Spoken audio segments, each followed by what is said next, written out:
Welcome back to the Gen X Remix, the podcast where we embrace all things midlife. I'm your host, Tabatha Jones, also known as the Corporate Escape Sherpa. Now tell me if this sounds familiar. It's 2 a.m., and instead of blissfully sleeping, your brain decides it's the perfect time to replay every embarrassing moment from the last 20 years. Or maybe you're like me, you get an impromptu concert featuring the most random song choices on repeat. Why does this happen? And more importantly, how do we make it stop? Today I'm joined by Nicole Hope, founder of BodyWise Wellness, who specializes in helping women reset their nervous systems, conquer stress, and finally get the deep, restful sleep we all crave. We're diving into why Gen X women struggle with sleep, how stress really messes with our bodies, and what you can do tonight to break that cycle. Plus, you'll hear about the most unexpected but simple fix that can make a huge difference for you. Let's get into it. Nicole, welcome to the Gen X Remix. How are you doing today? I am doing wonderful, like really wonderful. How about you? I'm doing wonderful as well. I mean, it's hard to be unhappy when we live in such a beautiful place. So, as I was talking to you before the show, realized that we live relatively close to each other, which is pretty amazing. I don't get to talk to too many people in the nearby region very often. Yeah, it does actually make me picture, those Instagram posts where it shows the whole world and then it keeps going smaller, smaller, smaller, smaller, smaller. That's what I was imagining in my head as we were trying to figure out how close we were. And I'm like, whoa, right next to each other, 2 dots, right? About what, 5 miles away, 10 miles away? Yeah, we'll say that without traffic. So we'll definitely time our drives. Right. So good. Yeah. Well, I love to ask our guests to tell us about their remix. So let's start there. Why don't you tell us about yours?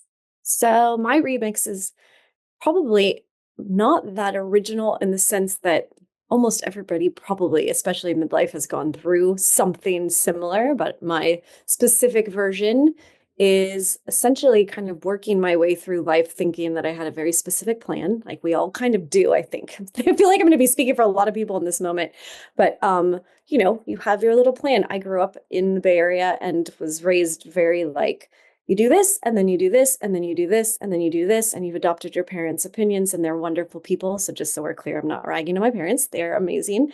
But it felt very structured and very clear and direct. And I, being kind of the first child people pleaser, super sensitive, empathic person, just colored inside the lines very well. And actually I'm a phenomenal color inside the lines, and and went through my life kind of just on this very routine. And with lots of gratitude, I always make sure that I pause for a moment to say I had amazing childhood and life, instead of not recognizing that that whole time I had really severe anxiety, but super manageable clearly. And going through all of the steps, I ended up teaching first grade, which I loved. And then I had my 2 children, which I was like, great, now I'm going to be a stay-at-home mom. And then tanked, like hardcore tanking. I love my kids and I love being a mother. But whether we want to say it was hormones or years of anxiety and stress stuck inside my body, which is what I am going to say it is, and not recognizing what kind of signals and clues my body was telling me over many, couple decades, I ended up with really severe depression. And for an entire year, kind of saw the world as gray, which as a teacher and mom and chalk artist and all of these things seemed very dismal. And so that was a huge wake up call for me. I mean, I would say I had 2 wake up calls in that moment for that prompted my remix. And that was one, again, the world was great. I was barely able to get out of bed, and I definitely wasn't showing up as my best self for my kids or my husband or anyone. I was just survival mode. I remember actually I would like get the kids in bed and like crawl to my bed just so I could take a nap while they were sleeping. And at the same time, I was actually teaching fitness because I'm a fitness instructor. And I mean, I knew all the health pieces. Wow. So I had moved from teaching first grade to being a fitness instructor, helping people with nutrition and the irony in this now that I'm saying it out loud, right? Helping them balance their schedules. Meanwhile, Meanwhile, Nicole is taking, and I'd essentially made myself so ill and so fatigued in this beautiful like conversation between my head and my body that eventually I fell asleep at a stoplight with both kids in the car. Oh my gosh. And I wasn't, just so we're all clear on this, I was not like drinking. I didn't turn to any kind of extracurricular ways to modify what I was feeling in my body. I just was tanking, and I made myself so, and I mean this from and what I do now is understanding the neuro piece of all of this, but my physical body was getting rashes that were not related to anything. My teeth hurt. I had blurry eyes, and I was going to the doctor for all these things and they're like, you're fine. And I'm like, no, like, so I'm not fine, man. I would like crawl places sometimes from just extreme fatigue. And what it broke down to was this kind of cascade of the more that I worried about it, the more my body was in a hyper stress state. The more my body was in hyper stress, the more I was worried. And it just, until, like I said, I fell asleep at the stoplight. I just was essentially like ill without being ill. And I hear people talk about this, and I'm like, I know what's wrong. Like, which is why now ever since that was like probably 15 years ago. And since then I've like super honed in on all of these different pieces to figure out what was really going on. And the tricky piece was I was waking up in my body in the morning, counter to what we were talking about earlier, where I wake up and I'm like, I'm so happy. How do I get to play today? And in those moments, I was waking up so uncomfortable in my physical self between pain and that I kind of inexplicable just edge inside it that I would like imagine myself zipping off my body and that I would get to come out and like feel relief. So I ended up, there were a lot of different things I tried. I tried acupuncture, which actually is just for people who are listening who might feel like this, acupuncture could be really successful, but it's more like a Band-Aid because I was doing it and it would only work like a couple of days. So you'd have to go once a week for it to bounce. It really works like on days that were horrible. It was night and day difference between me seeing darkness and gray and me seeing light. And I remember walking out the first time going, oh my God, like I can see color again. The world's this beautiful, bright place. I remember sitting in a coffee shop and seeing the sun. And I'm like, the sun, like, this is amazing. But then, a week or two would go by and I'd be back in that kind of hole. And the takeaway, if anyone wants it, is that that's a great thing to help if you're doing the other work on the side. And I was seeing a therapist. I'd seen a psychologist. I had a functional medicine doctor, a nutritionist, there's so many more things that I tried. Like you name it, I was trying it and none of it was working. And ultimately, and interestingly, I actually saw a spiritual counselor, which someone's just like, you should go see her. She's really good at talking to people. And I'm like, I don't even know what that means, but like, I don't care. And she did energy work, which had the same capacity and quality of the acupuncture. But it gave me longer edge because she would talk me through it. But ultimately, what's the takeaway from all this is it was when I started doing like intentional stretching and nervous system regulation and lymphatic drainage that it all started shifting. Because all of those, and then I got to do the thinking piece because, right, I'm seeing a psychologist, I'm having people say, it's your food, it's your this, it's your that, right? To the point where for food, I was standing in a Safeway once crying because I'm like, I shouldn't eat that, and I shouldn't eat that, and I shouldn't eat this, and I shouldn't eat that. I'm like, what am I supposed to eat, right? Like, there's so much data that gets dumped on us in an attempt to heal, and none of it's wrong. But if the nervous system and your lymphatic system and your little buried down deep belief system, that subconscious belief system, aren't on board, then like it's helping, so you're not getting worse, but it's not necessarily the fix. And so that's Yeah. where I landed in what I call this neuro-body connection work, like really connecting with your body from such a different perspective, that like it's a relationship that I have with my body that makes it better. And now without, I kid you not, I take nothing to fall asleep at night. I take nothing to be happy and healthy during the day. I mean, I make sure, just like anything, like all that, like all the other work, the food and the this and the that and socializing and, you know, managing my thoughts, like staying on top of it. But ultimately, the key piece in that is that every moment that I feel any level of anxiety, of which you should know, my therapist said I was the Olympian of anxiety. He crowned Nice. me in one of my sessions with my medal hanging up in my house right now.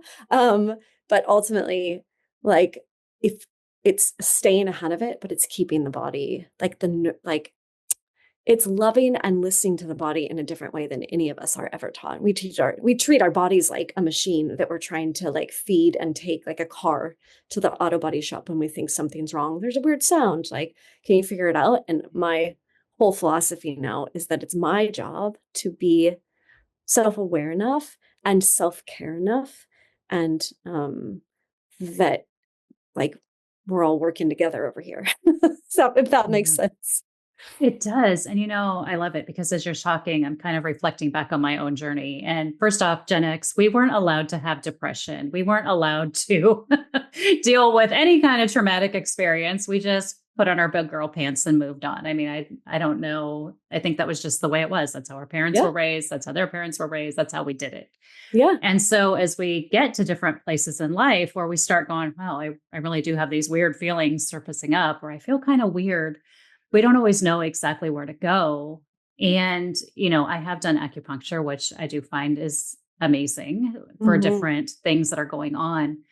But I had hit a point as well, probably in my early 40s, where I just didn't feel right. I didn't feel good. Nothing felt right. Like I was exhausted all the time. And I had a high pressure job. I was in corporate, leading large teams, traveling all the time. And that's just normal, right? So we just ignore it and we tamp it down. And then one day I was like, this can't be right. And I kept going to my regular doctor. Oh, we're going to give you this pill for this. And we're going to give you this pill for that. And we're going to give you, I'm like, I don't want a pill. This isn't a pill problem. So Right. I finally said, screw it. I'm going to go to a naturopath.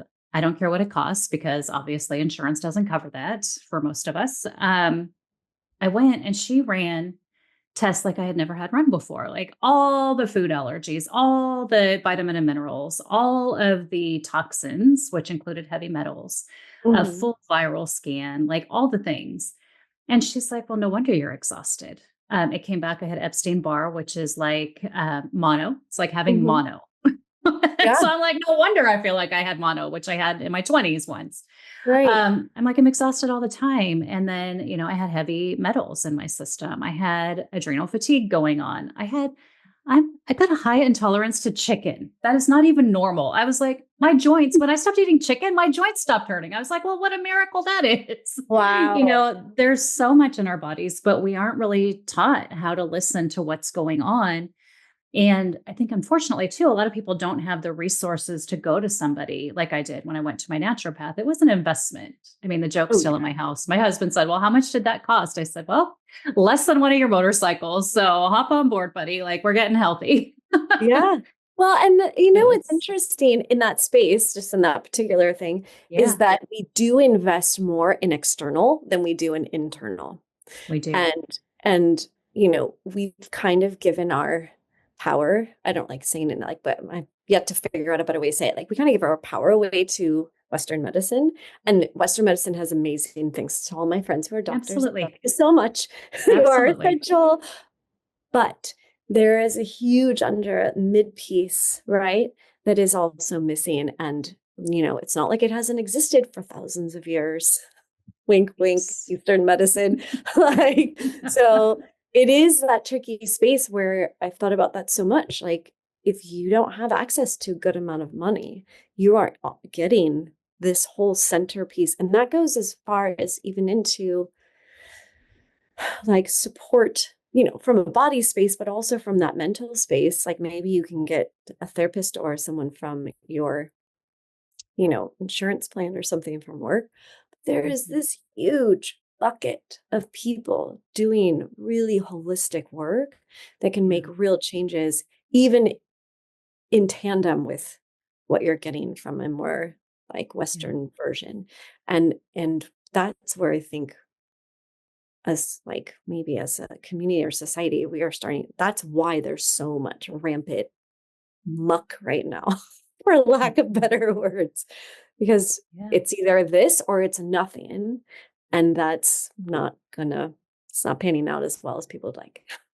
Exactly. And I've met some amazing people in the spiritual healing space that, I mean, there's stuff in there that just holds us back sometimes or triggers depression and really just rough feelings, we'll call them, that we don't even think about. And if you get with the right spiritual person or the right energy person, I'm like, who are all my people? What do they all do? What are their modalities?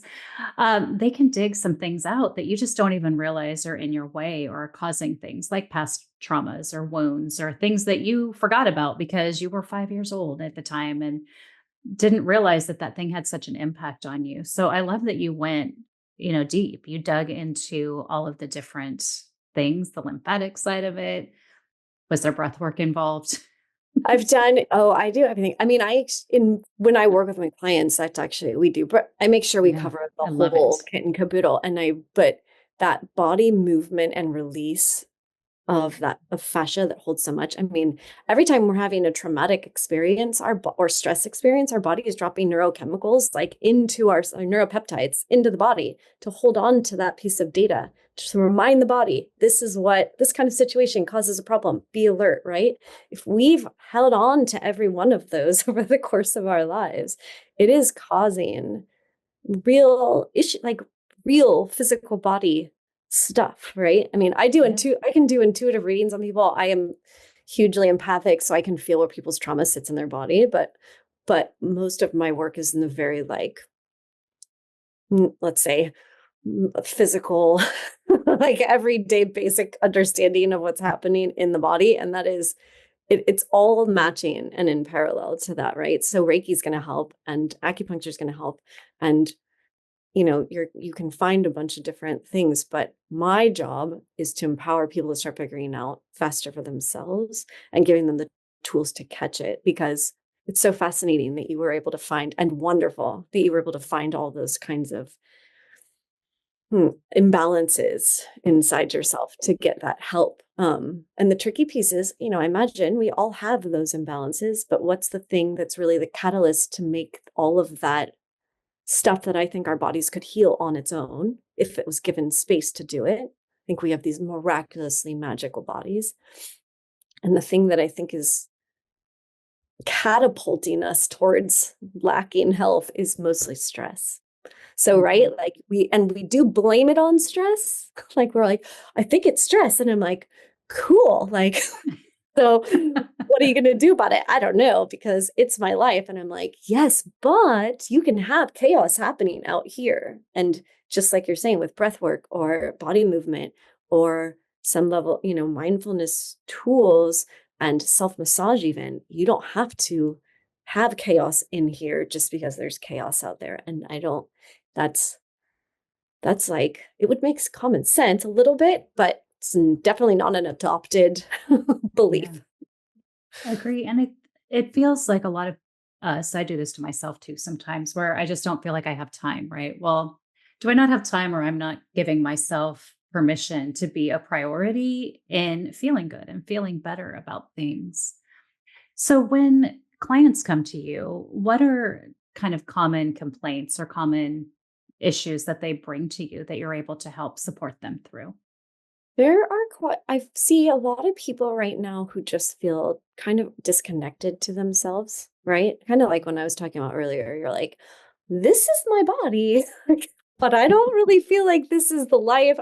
There's something off, which normally then what does that show up as? Poor sleep. So many of my clients, I would offer that almost every single one of my clients has poor sleep, and Yeah. every single one of my friends has poor sleep. If you're listening, let me help you. Help us because the melatonin's not working anymore. Yeah, exactly. And poor sleep to me is it is the biggest red flag that your body is like, dude, we can't take anymore. And the reason why is because you've got a bunch of alarms going off in your body all day because your body thinks a bear is chasing you and it needs to be on high alert, right? So that nervous system's like, there's a bear. And so this is what I made on one of my little Canva AI things. It didn't come out that well, but like, so if your body is running from a bear, so your nervous system's like, we better get out of here. And you're all, hey, let's go take a nap. Like, let's go to bed all night. It seems like a great idea. Yeah, your nervous system's like, for the beginning, for all those people who can fall asleep right away. So you've got the two versions of it, right? The people who can't fall asleep at all, right? Because their bear's going off and they're like, oh, it's just because I'm thinking. I'm all, you're thinking because your body's setting off alarms in your brain and your brain's just trying to figure out what it is that's the thing that you should be thinking about. That's all that's happening. Body's like, bear, bear, bear. But by the translation, it just comes up alarm, alarm, alarm. And your brain's like this massive supercomputer that's like, hey, it must be because Judy said I was bad at work or because I have to take the kids to an early appointment in the morning, right? It's just going to take whatever's happening right now and apply it. So that's why we've got that running mind before bed. Or for our fun, like middle of the night waker uppers, it's because your body was tired enough to fall asleep. But when it started kind of catching like enough rest, that deep rest period's over and you're heading towards that REM, it's like, oh, hey, wait a minute. I think there's a bear.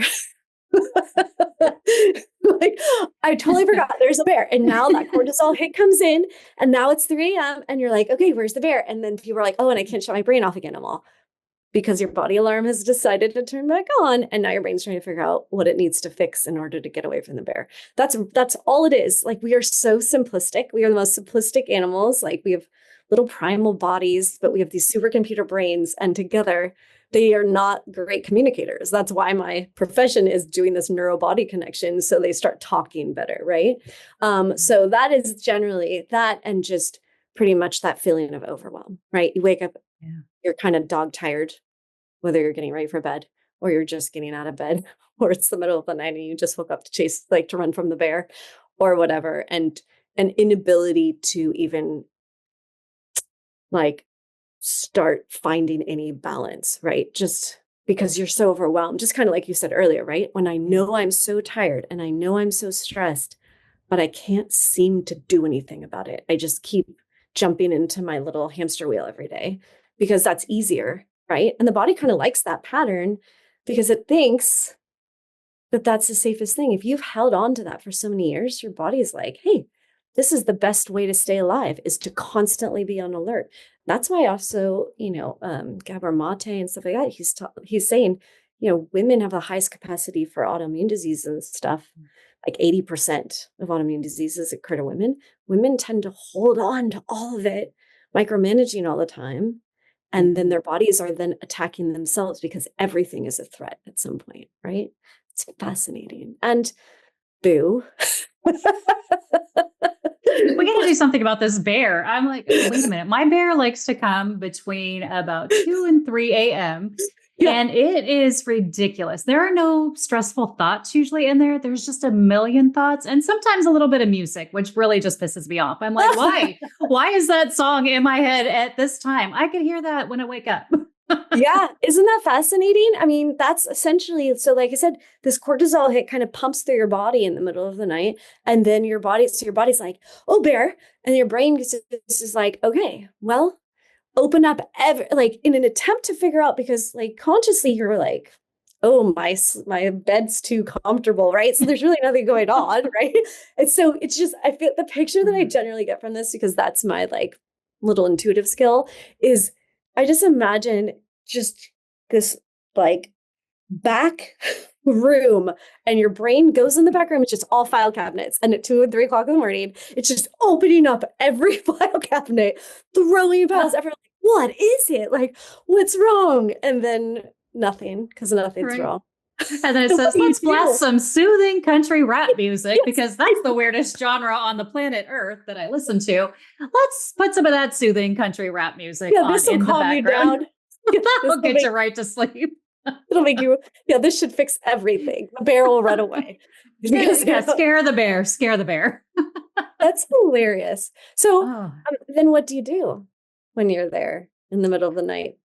well, I tell the music to shut up for a while Lovely. and then eventually, hopefully, it shuts up. But sometimes it's just a matter of I'll get up and just take a little trip to the bathroom, come on back, see if I can kind of readjust.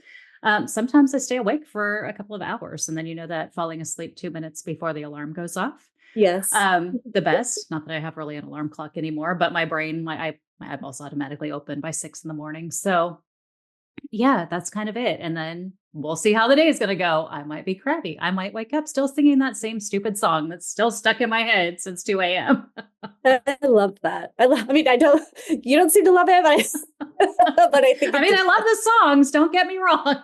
But when yeah, they come on the next day, I skip them because I don't want them back in there. yeah, no kidding. Yeah. So, I mean, can I offer an idea?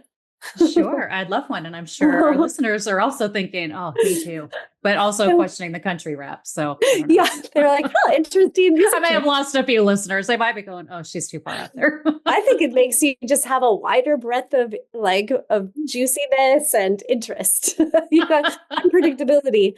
Exactly. So so the thing about it is there's kind of different levels of it.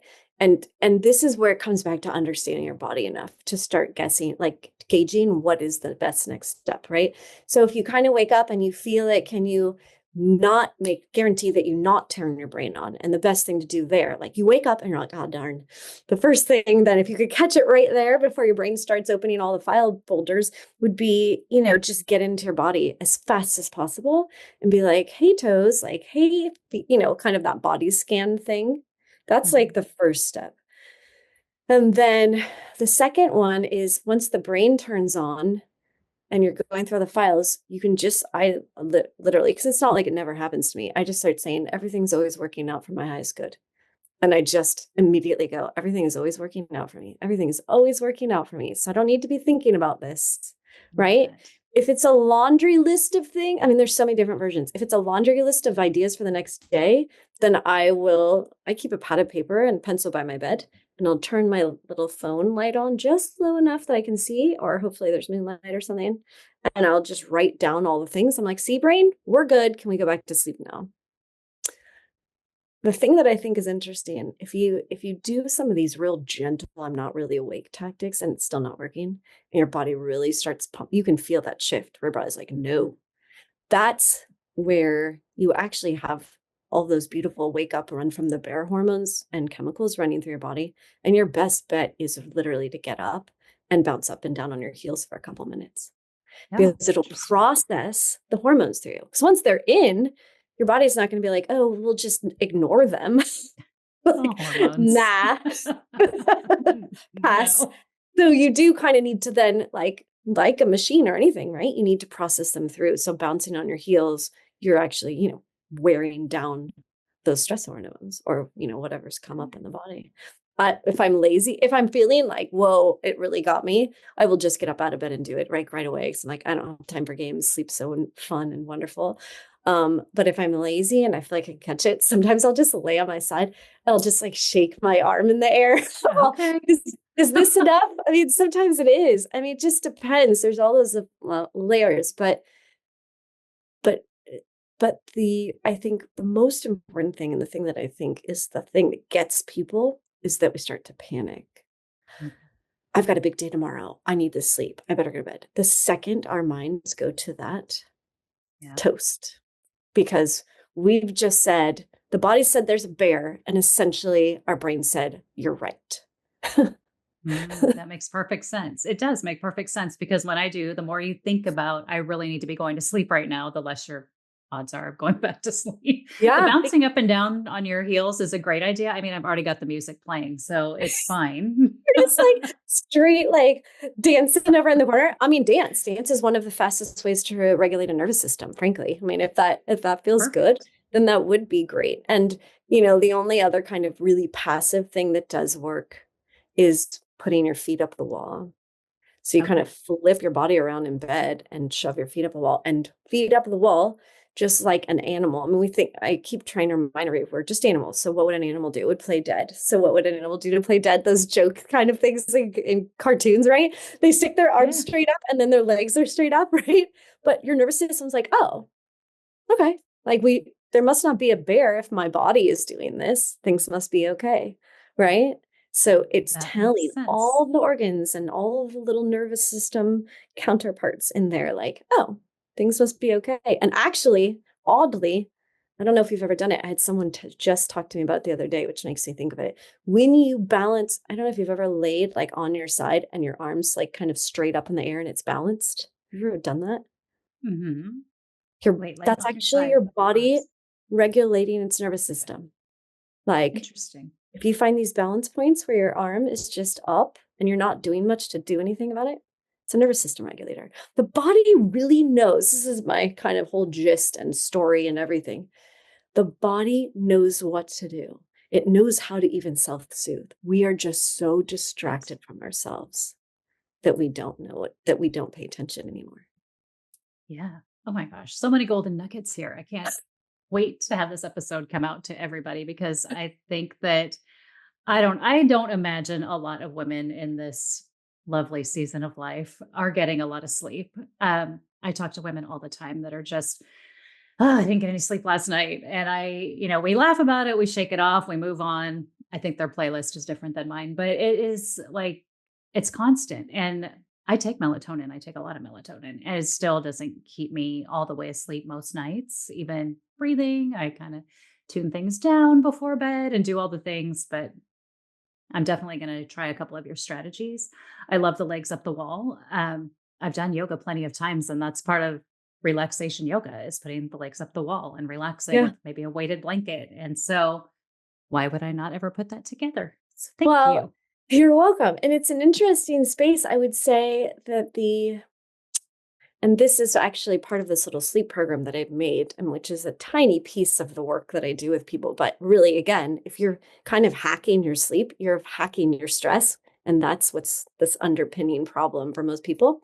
Mm. Um, and and in it, there's a 10-minute video that I created that you can just that it's I it looks like yoga, but it is I feel like it's like yoga on like magic steroids. I don't want like healthy We'll holistic take it. steroids, holistic steroids. Holistic steroids. Because Perfect. if we can move our body and stretch in intentional ways, and a lot of yoga doesn't hit that, but there are Mhm. even deeper versions of it that are super easy. It's not about like how long can I hold my warrior two.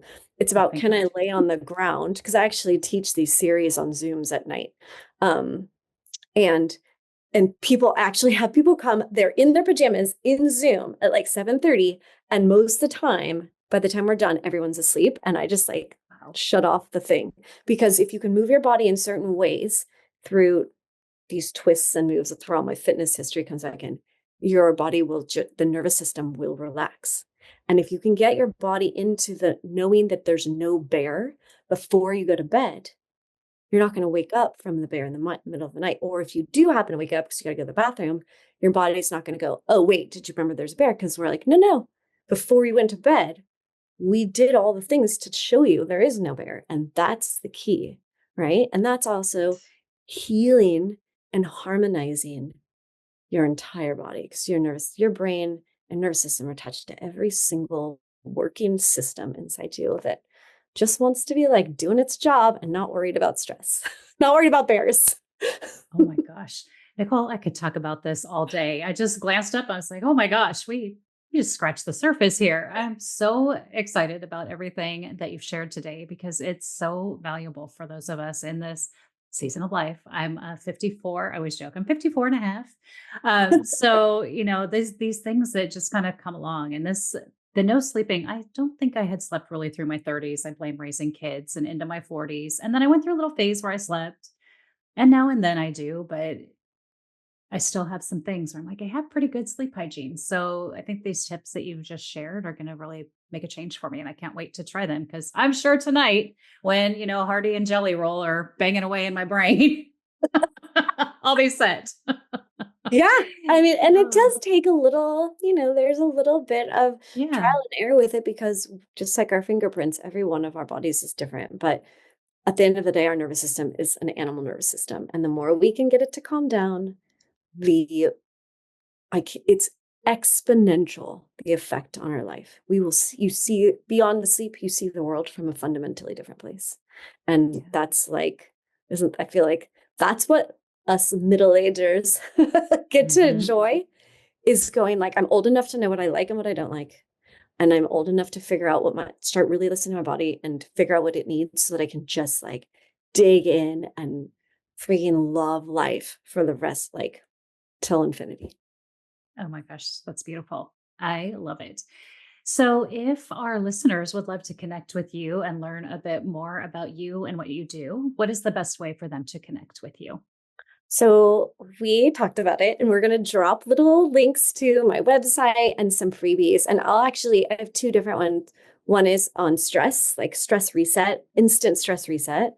And the other one is a sleep quiz that actually comes down to like, this is the kind of sleeper that you are right now. And this would be your best next step to help you. And, and even with both of those, I do little free 15-minute, you tell me what your biggest issue is, and I'll tell you your fastest like next step, so that you just get to feel better. I want to be accessible and stand on a mountaintop. I'm like, I figured out how to help your body so you can enjoy the rest of your life. That's amazing, though. I love that so much. Okay. And we absolutely will have all of those links in the show notes. Before we go, do you have any parting words or advice? You've given us so much. Do you have one last nugget you want to throw at us? I would say we have bodies to experience life, and the happier and healthier our bodies are, and the calmer our bodies are, the better experientially whatever you are interested in life is. It's like HD. Calming the body is like HD for life. That's what I would say. Oh my gosh, I love it.